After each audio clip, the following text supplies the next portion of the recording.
Assalamualaikum warahmatullahi wabarakatuh. Alhamdulillah rabbil alamin. Wassalatu wassalamu ala asyrafil anbiya wal mursalin sayyidina wa maulana Muhammadin wa ala alihi wa ashabihi ajma'in, amma ba'd. Alhamdulillah, kita lanjutkan ngaji kita masih berkenaan dengan nikah ya. Kemarin kita sudah bahas bersama berkenaan dengan seorang laki-laki yang mentalak istrinya dengan talak 3, maka harus memenuhi 5 syarat yang kemarin ya, sudah kita jelaskan. Sekarang malam hari ini kita akan membahas fasal baru. Bismillahirrahmanirrahim. Faslun, bermula inilah satu fasal. Wa idza halafa, ketika seorang suami bersumpah, alla yati'a, tidak ngumpulin ya, tidak alla yata'a, tidak ngumpulin zaujatahu, pada istrinya, mutlakon, dengan mutlak. Jadi kalau ada seorang suami bersumpah, misalnya ngomong kepada istrinya, Bu, bapak pokoknya nggak mau tidur bareng ya sama ibu, ngomong itu bersumpah. Biasanya sumpah itu ditambahi dengan lafadz sumpah. Lafadz sumpah itu ada 3, yakni dengan billahi, wallahi, tallahi, atau dengan bahasa kita demi Allah ya, itu juga udah sumpah Pak ya. Billahi, Bu, aku nggak mau ngumpulin situ lagi, nah, ngomong seperti itu mutlak. Ini artinya tidak ditentukan waktunya sampai kapan dia nggak ngumpulin. Nah kalau seperti itu, au mudatan, atau di waktu Pak, ditentukan. Tazitu, di mana waktu itu melebihi ala arba'ati asyhurin, atas 4 bulan. 4 bulan. Kalau cuma sebulan, 2 bulan, nah, ini melebihi 4 bulan. Makanya seorang laki-laki itu kalau melebihi 4 bulan itu udah, perempuan itu bisa nuntut ya, bisa nuntut. Maka fahuwa mulin, maka yang demikian itu dia disebut orang yang bersumpah li'an ya, bersumpah li'an. Apa itu li'an? Yaitu tadi dia bersumpah tidak mengumpulin istrinya yang tidak ditentukan atau melebihi 4 bulan. Ini disebut dengan sumpah apa tadi? Li'an ya, li'an. Wa yu'ajjalu, dan menangguhkan lagu bagi itu laki-laki, atau lahu bagi, menangguhkan jima lahu bagi itu laki-laki. Insa'alat, jika perempuannya meminta ya, meminta dalika ay arba'ata asurin, setelah melebihi 4 bulan, summa yukhayyiru, maka dia bisa memilih bainal fai'ati, di antara menjima, wa takfiri, dan bayar kifarat sumpahnya, awit tolaki, atau mentalaknya. Ini Pak, antara dua ini. Kalau udah lebih dari 4 bulan, maka laki-laki ini bisa memilih antara dua. Satu, memilih untuk menjima istrinya. Yang kedua, atau mentalak istrinya.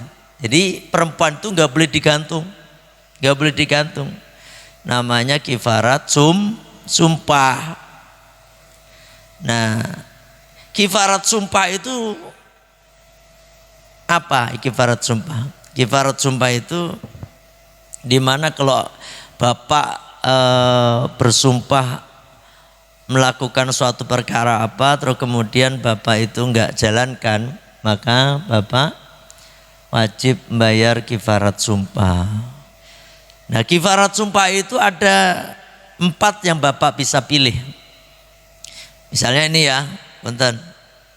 Ada laki-laki bersumpah untuk tidak mengumpulin istrinya, ya, mengumpulin istrinya.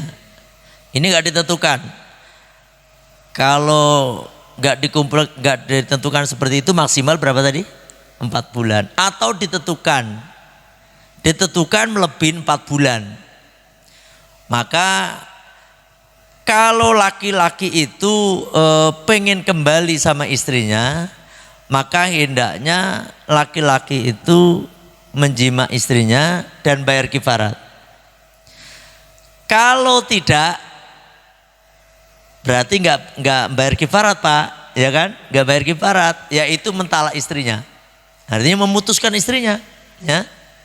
Nah, ini dalam Islam diatur sedemikian rupa, biar perempuan itu tidak terkatung-katung. Yang pernah saya sampaikan, makanya bapak-bapak yang udah punya anak gadis ini, mungkin bapak-bapak ada yang udah punya anak gadis, tolong jangan sampai anak bapak itu dinikah oleh seorang laki-laki dengan cara sirri. Kenapa? Kalau dengan cara sirri, dikhawatirkan nanti laki-lakinya tidak bertanggung jawab, sehingga anak kita nanti nggak bisa menuntut di pengadilan. Akhirnya terkatung-katung Pak. Seorang suami nggak mau mentalak, tapi dia nggak mau bertanggung jawab, ya kan? Nggak ngasih nafkah lahir, nggak ngasih nafkah batin, tambah ditinggalkan begitu saja, ya kan? Ditinggalkan begitu saja, tapi belum ada kata-kata talak. Dulu juga nggak ada kata-kata taklik waktu nikah dulu. Kalau waktu ada taklik bang, ada kalau taklik bisa Pak. Walaupun nggak pakai apa namanya, nggak pakai pengadi, nggak pakai yang resmi, bisa. Misalnya begini, kalau sekiranya saya meninggalkan istri saya selama 5 bulan, maka jatuh talak 3. Nah, itu putus langsung, ya kan? Itu caranya kalau dikasiri. Enak nang ini kasiri. Sekarang saya lagi baru tahu ini. Kalau dikasiri, misalnya belum cukup umur gitu, belum cukup umur kan bisa sekarang. Sekarang nikah berapa tahun umurnya? Berapa Pak? 19? 18? Perempuan 18, laki-laki 21, 25. Oh, 25 makin tua baik. Perasaan 22 udah kali ya, 22. Nah, kalau misalnya mau nikah ala negara, ya toh, kok belum cukup umur.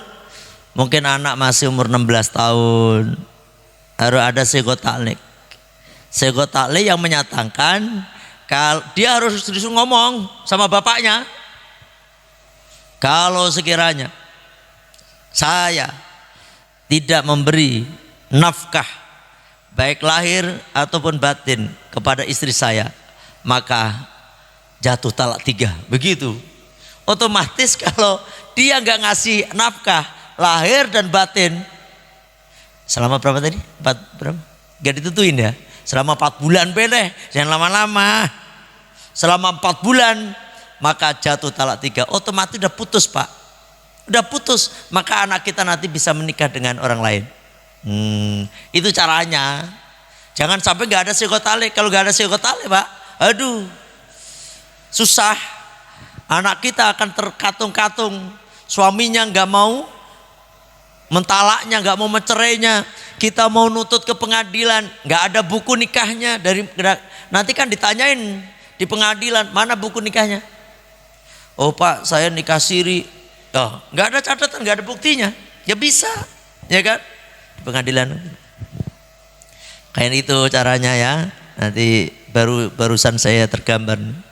Kalau misalnya terpaksa dengan nikah siri, seorang laki-laki suruh baca psikotali untuk biar tidak semena-mena gitu ya.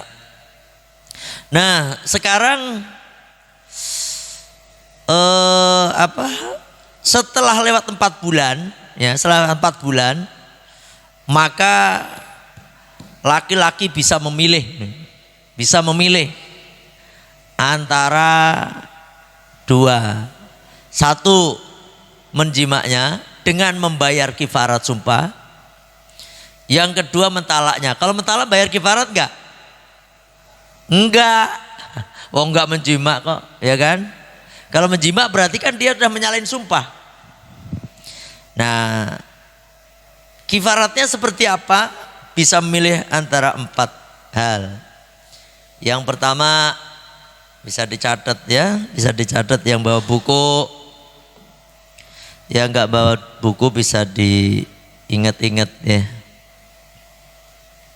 Kifarat sumpah ini bukan hanya ini saja Pak, tapi bisa satu yang lainnya. Misalnya Bapak, kalau demi Allah kalau saya sembuh dari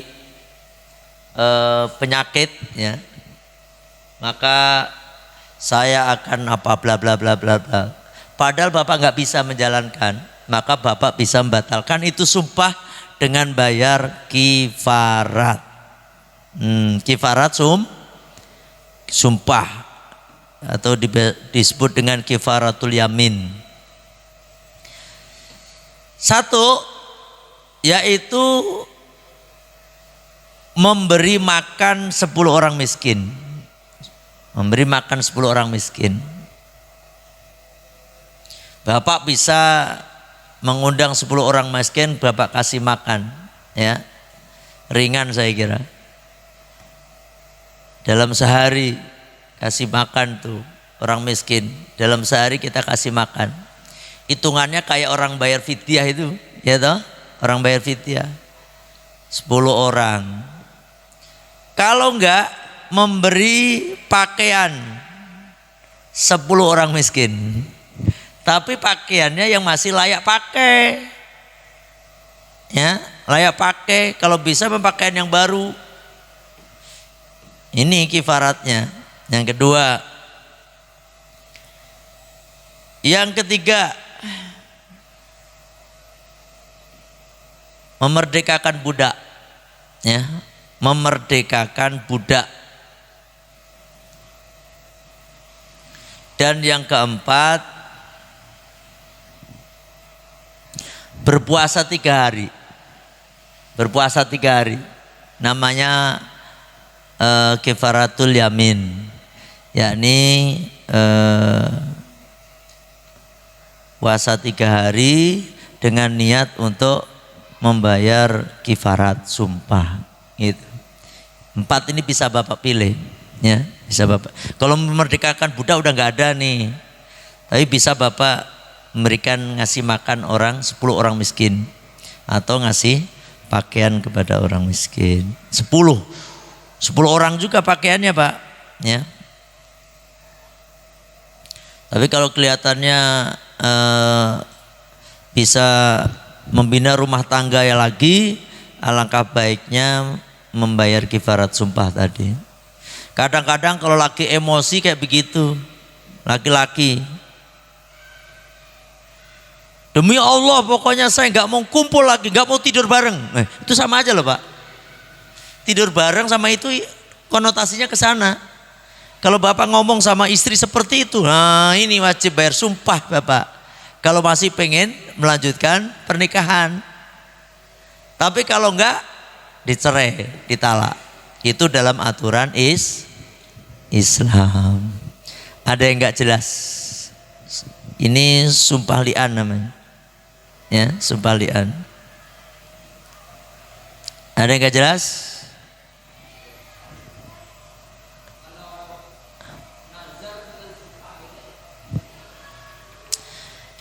Nadar, nanti ada pembahasan di belakang. Hampir mirip, tapi kifaratnya sama.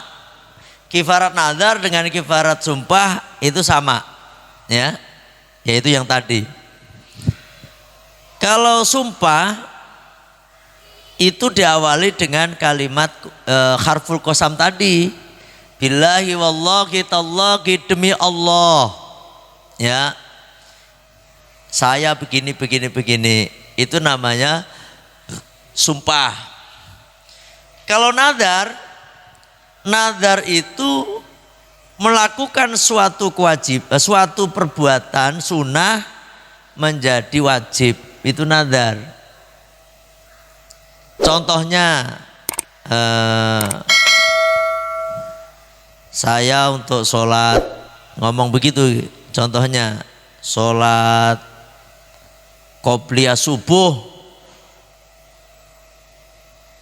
apa namanya, wajib bagi saya, misalnya begitu. Itu otomatis nadar, Pak, ucapan begitu. Nadar itu tapi diucapkan loh, diucapkan. Kalau baru kerentek tidak, harus diucapkan, ya, diucapkan. Kalau saya sukses, saya akan ngambil anak yatim untuk saya rawat misalnya. Ini jadi wajib nih. Dan nadar-nadar seperti ini bahaya loh Pak, kalau Bapak nggak bisa menjalankan. Betul-betul bahaya. Karena nadar ini dengan Allah. Pernah ada tetangga bernadar. Nadarnya itu dia kan melihara kambing. Kalau kambing saya jadi banyak, saya akan sembelih satu gitu, ya, sembelih satu untuk buat selamatan, syukuran gitu. Alhamdulillah kambingnya banyak, beranak pinak banyak.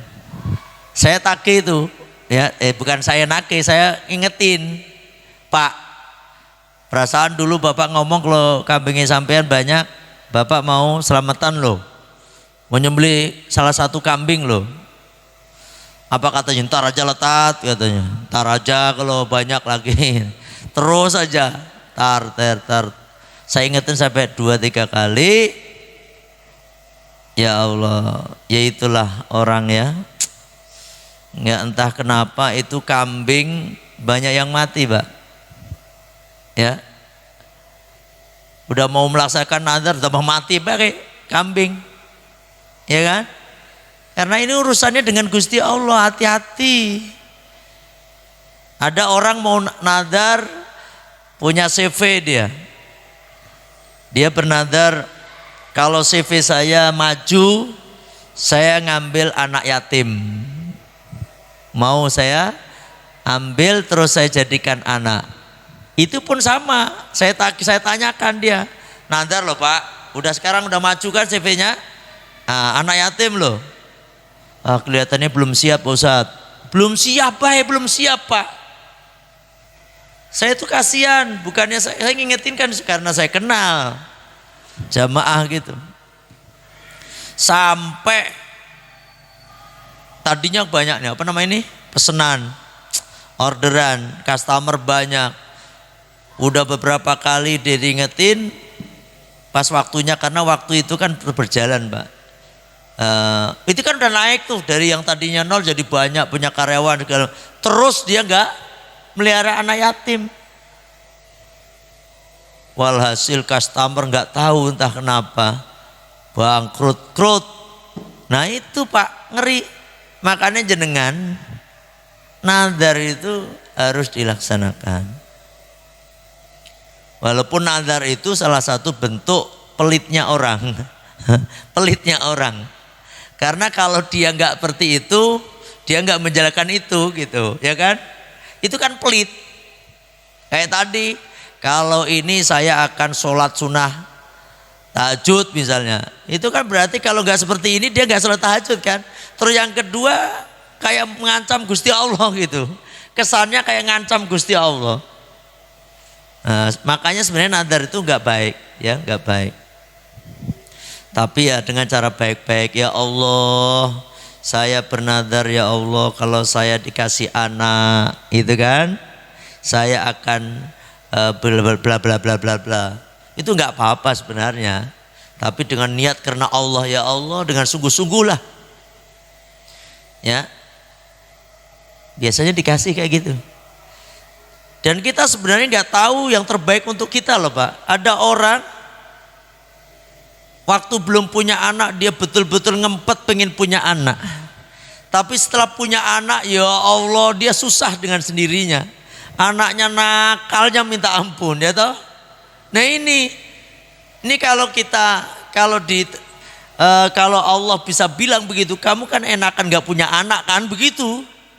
Kamu sekarang kan punya anak kan keinginan kamu sendiri kan. Sekarang saya kasih kamu susah ngeluh lagi. Sebenarnya kamu pengen apa kan begitu. Ya kan? Makanya sabar baik ya Allah kalau sekiranya, makanya istikharah. Kalau segala sesuatu kita punya keinginan istikharah. Punya pilihan dua gitu. Ya Allah sekiranya A ini lebih baik bagi saya, ya Allah maka dekatkanlah A itu kepadaku. Tapi kalau sekiranya A itu enggak baik bagi saya, maka jauhkanlah A itu dariku. Gitu. Kan Allah itu. Enak itu di situ. Kalau nazar kan seolah-olah kita banget. Ya kan? Nah ini istikharah. Saya kira begitu Pak, nazar. Sama harus dijalankan. Kalau saya sembuh dari penyakit saya akan ziarah ke Wali Songo. Wajib. Jadi wajib hukumnya. Ziarah hukumnya apa? Sunnah. Ziarah Wali Songo itu hukumnya sunnah. Tetapi kalau Bapak nadarin jadi wajib. Ya, jadi wajib. Dan nazar itu enggak bentuknya mubah. Perkara yang sunnah menjadi wajib. Kalau mubah enggak. Atau perkara wajib enggak juga. Jadi perkara sunnah Pak. Perkara wajib kayak begini. Kalau saya sembuh dari penyakit, ya Allah saya akan sholat 5 waktu. Itu enggak benar, itu bukan nazar itu.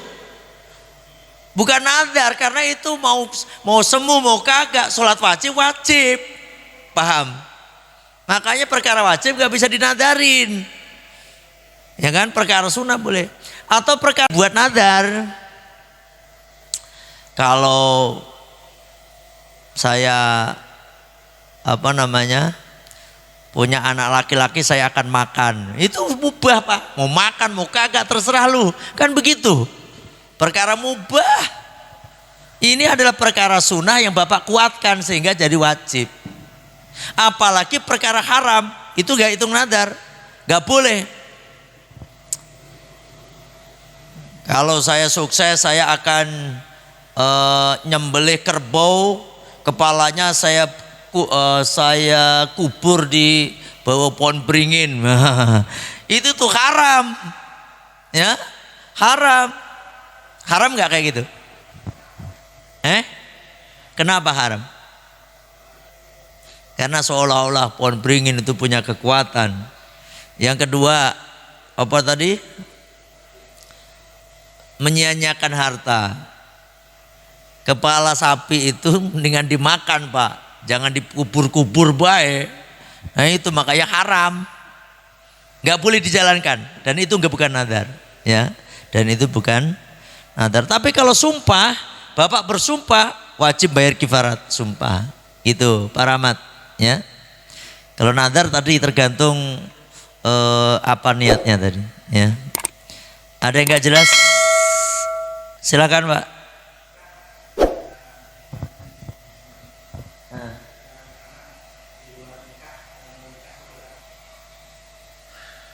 Di luar nikah mau nikah gimana? Anak-anak di luar nikah.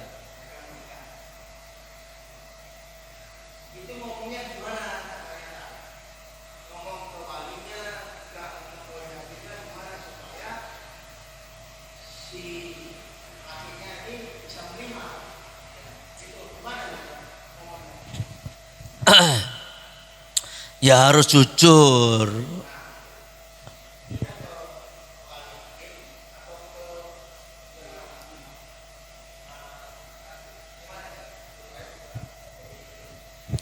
Tapi kalau seperti itu sebenarnya gini, laki-laki itu yang dicari perawan ya kan. Kalau masih perawan begitu saya kira nggak jadi masalah, bilang aja ke hakim, tapi bukan mewakilkan loh. Bukan mewakilkan. Ngomong sama hakim, Pak Hakim, nanti Pak Hakim sebagai walinya ya, mohon maaf Pak Hakim. Ini ngomong bapaknya yang ngomong. Bapaknya yang ngomong. Dulu ini memang benih saya. Cuma saya dulu kecelakaan Pak Hakim. Ya, kecelakaan sehingga ya sebelum menikah udah hamil duluan, terus makanya jadi anak saya perempuan ini. Menurut agama, kalau hakim pasti paham. Kalau hakim beneran loh, penghulu beneran udah paham. Kecuali penghuluan mungkin. Kalau penghulu beneran paham, oh iya mas, makanya langsung aja Pak Hakim nanti yang menikahkan gitu. Oh iya, nggak usah penyerahan. Kalau penyerahan tambah gak bener. Penyerahan itu begini Pak, kan ada kan yang mewakilkan, maksudnya mewakilkan. Kita ini bisa mewakilkan sesuatu kepada orang, itu bisa, termasuk menikahkan dengan cara kita wakilkan bisa. Karena bapak nggak punya hak. Orang yang bapaknya anak zina tadi loh, itu kan nggak punya hak menikahkan, nggak usah mewakilkan gitu. Langsung ngomong aja sama Pak Penghulu. Pak Penghulu, anak saya ini, memang anak saya ini, benih saya. Karena memang benih saya, cuma ini masalahnya dulu di luar nikah Pak Hakim, Pak Penghulu. Ya nanti Pak Penghulu aja yang menikahkan ya. Oh gitu. Pak Penghulu gak usah penyerahan, langsung menikahkan dia. Beda dengan waktu emang anak kita gitu. Anak kita sebagai walinya, maka harus diwakilkan. Langsung ke penghulu gak sah. Paham kan nih? Masa bingung? Gimana? Ada yang bingung? Nih Pak, kalau anak kita sendiri yang berhak menikahkan siapa? Bapaknya kan? Saya misalnya punya anak, waktu nikah kan sah itu, maka yang berhak menikahkan saya.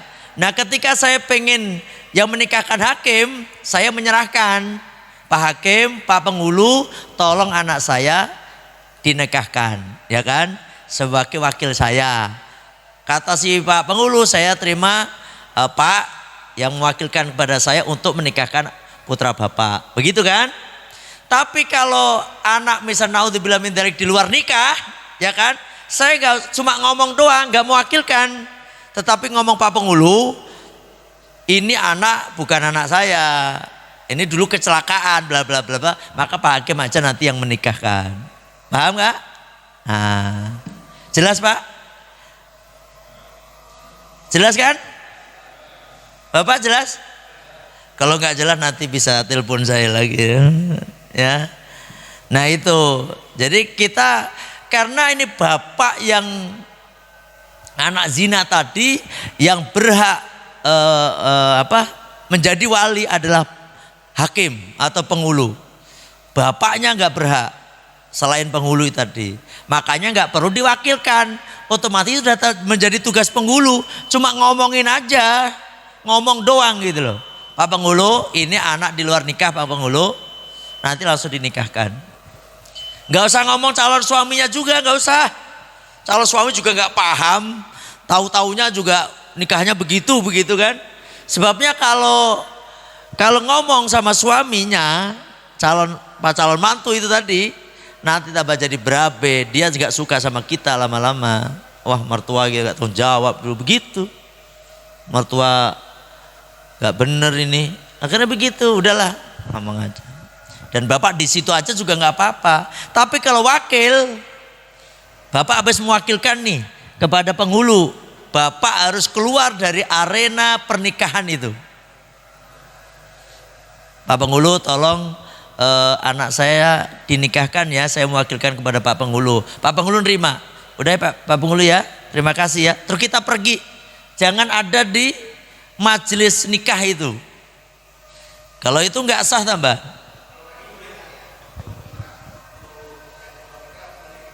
Wah kalau di luar nikah boleh. Boleh di situ nggak apa-apa, nggak apa-apa kita kok, ya kan? Nggak apa-apa. Jelas ya? Kalau nggak jelas nanti bisa WA ke saya, ya. WA, wong ngaji begini kalau nggak jelas, apalagi WA lebih nggak jelas lagi ta. Jadi nanti kalau WA cuma gini, tanya ke saya waktunya kapan datang ke rumah, datang ke Al-Fatonia. Oh ya, ini mengundang kepada bapak-bapak, terutama yang belum tahu rumah saya, belum tahu pesantren Al-Fatonia, tolong hari Minggu bisa hadir di acara rotib, maulid, manakib, ngaji, ya, terus doa, makan bareng-bareng di Al-Fatonia. Ya, kapan? Hari Minggu depan jam 8 pagi sampai jam menjelang duhur. Setengah 12 udah pada pulang. Duhur di rumah masing-masing, ya. Yang penting habis makan baik pulang. Hari Minggu depan jangan lupa, ini yang terutama yang belum pernah, udah kenal saya udah lama tapi belum tahu rumah saya, ini kebangetan banget sebenarnya. Kebangetan. Kalau saya dulu nih harus tahu guru saya, ya, harus tahu guru, rumah guru. Kalau jenengan ngakuin saya sebagai guru loh, kalau enggak ya enggak apa-apa, ya kan. Paling tidak enggak tulan lah, ayo kita bareng-bareng kumpul di acara zikir bareng-bareng. Full 3,5 jam ya, full. Ada ngajinya, rotibnya ada, maulidnya ada, manakibnya ada, ngajinya aja ada, makannya juga ada. Pokoknya lengkap lah. Yang penting pulang bapak kenyang baik. Kenyang apa? Rohani, jasmani dan rohaninya. Walaupun makannya saya al-kadarnya, tapi kan rohaninya kita kenyang, ya. Itu aja hari Minggu. Jangan lupa istrinya diajak. Terutama yang istrinya suka kerasukan itu. Apalagi tanggal-tanggal tua suka kerasukan itu. Suka marah baik istri mah. Diajak zikir biar halus ya. Anak-anaknya diajak berzikir bareng-bareng, ya, dengan berkahnya rotib, dengan berkahnya maulid, dengan berkahnya manakib, insya Allah bisa mengetuk ini hatinya, ya. Itu aja, terima kasih. Wallahul muwaffiq ila aqwamit thoriq. Assalamualaikum warahmatullahi wabarakatuh.